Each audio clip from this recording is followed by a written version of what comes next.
Jal Jeevan mission പദ്ധതിയുമായി ബന്ധപ്പെട്ട വിഷയത്തിൽ സ്പീക്കർ അടിയന്തര പ്രമേയത്തിന് അനുമതി നൽകാത്ത പശ്ചാത്തലത്തിൽ പ്രതിപക്ഷം സഭയിൽ നിന്നും ഇറങ്ങിപ്പോവുകയായിരുന്നു.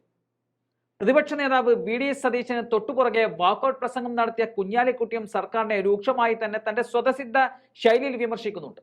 ഇടക്ക് മന്ത്രി റോഷി അഗസ്റ്റിൻ ഇടപെട്ട് ചില കാര്യങ്ങൾ ചൂണ്ടിക്കാണിച്ചുവെങ്കിലും കുഞ്ഞാലിക്കുട്ടി മന്ത്രിയുടെ എല്ലാ വാദങ്ങളെയും തള്ളിക്കളയുകയായിരുന്നു. കുഞ്ഞാലിക്കുട്ടിയുടെ ആ പ്രസംഗത്തിലേക്ക്.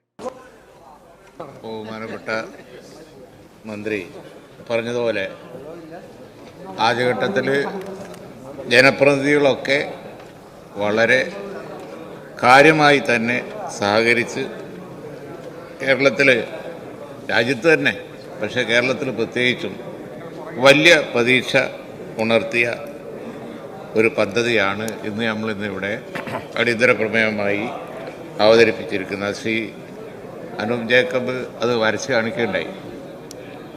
ഈ പദ്ധതി ഉണ്ടാക്കിയ ഒരു പ്രതീക്ഷ എന്ന് പറയുന്നത് ഇതിൽ വേണ്ടത്ര കേന്ദ്ര ഫണ്ട് ഉണ്ട്.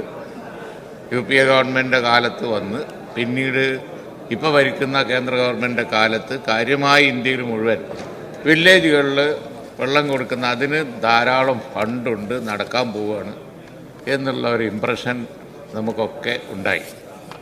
സർ, ഇവിടെ പറഞ്ഞ പോലെ പ്രതീക്ഷിച്ചത് ഈ ഒഴുകി പോകുന്ന വെള്ളം തടുത്ത് നിർത്തി അല്പം കൂടി സോഴ്സിൽ വെള്ളമൊക്കെ ഉണ്ടാക്കി അവിടുന്ന് വെള്ളം എടുക്കാനുള്ള സംവിധാനം, അതിനൊക്കെ പണം വേണം, ഫണ്ട് ചിലവാക്കണം, അതിനുള്ള ഫണ്ട് കിട്ടും.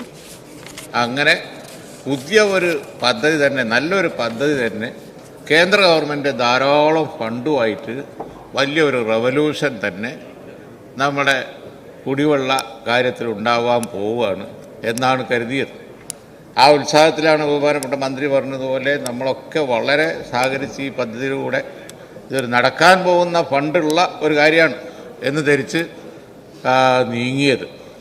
പക്ഷേ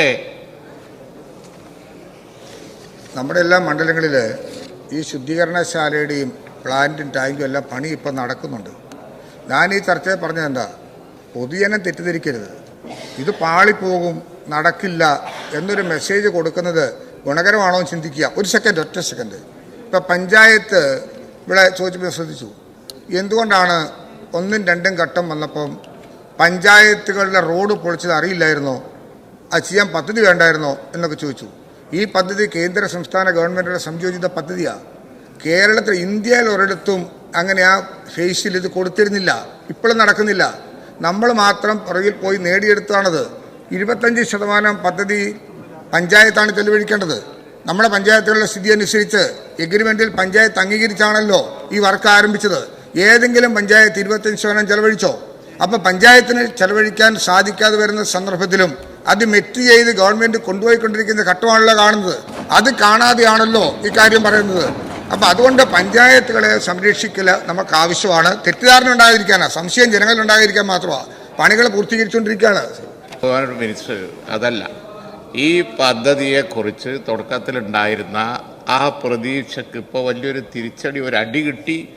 എന്തോ നടക്കുന്ന കാര്യത്തിൽ ഒരു ബ്ലോക്ക് ഉണ്ട് എന്നുള്ളത് ഇപ്പോൾ വന്നല്ലോ. നമ്മളിപ്പോൾ എക്സ്ക്യൂസുകൾ തിരഞ്ഞിട്ട് വല്ല കാര്യമുണ്ടോ? പഞ്ചായത്താണെങ്കിലും നമ്മൾ തന്നെ ബഡ്ജറ്റല്ലേ ഫണ്ട് കൊടുക്കേണ്ടത്, അല്ലെങ്കിൽ അവർക്ക് ഫണ്ടുണ്ടാക്കാൻ കഴിയുന്നതിന് പരിമിതിയില്ലേ?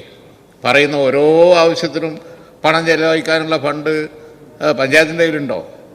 അതുപോലെ തന്നെ ഇന്ത്യ ഗവൺമെൻറ് ആവിഷ്കരിച്ചിരിക്കുന്ന ഈ പദ്ധതിയിൽ മറ്റു സംസ്ഥാനങ്ങളിലൊക്കെ ചെലവഴിക്കുന്ന ഫണ്ട് എന്ന് പറഞ്ഞാൽ കുറച്ച് അതിൻ്റെ ആ സ്കീം കുറച്ച് കൊടുക്കുന്ന വെള്ളവും എടുക്കുന്ന വെള്ളവും ഡിസ്ട്രിബ്യൂട്ട് ചെയ്യുന്നതൊക്കെ കുറഞ്ഞ ചിലവാണ്.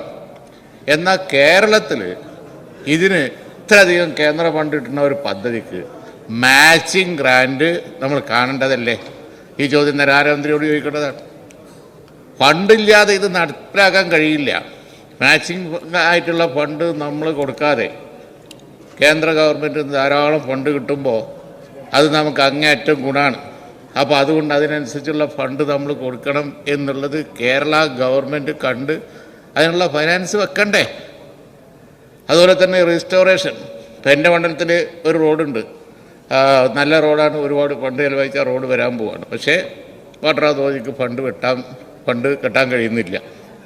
അതുകൊണ്ട് ആ പണിയേ നടക്കുന്നില്ല. അപ്പം ആകെ ഒരു എന്താ ചെയ്യേണ്ടതെന്ന് അറിയില്ല.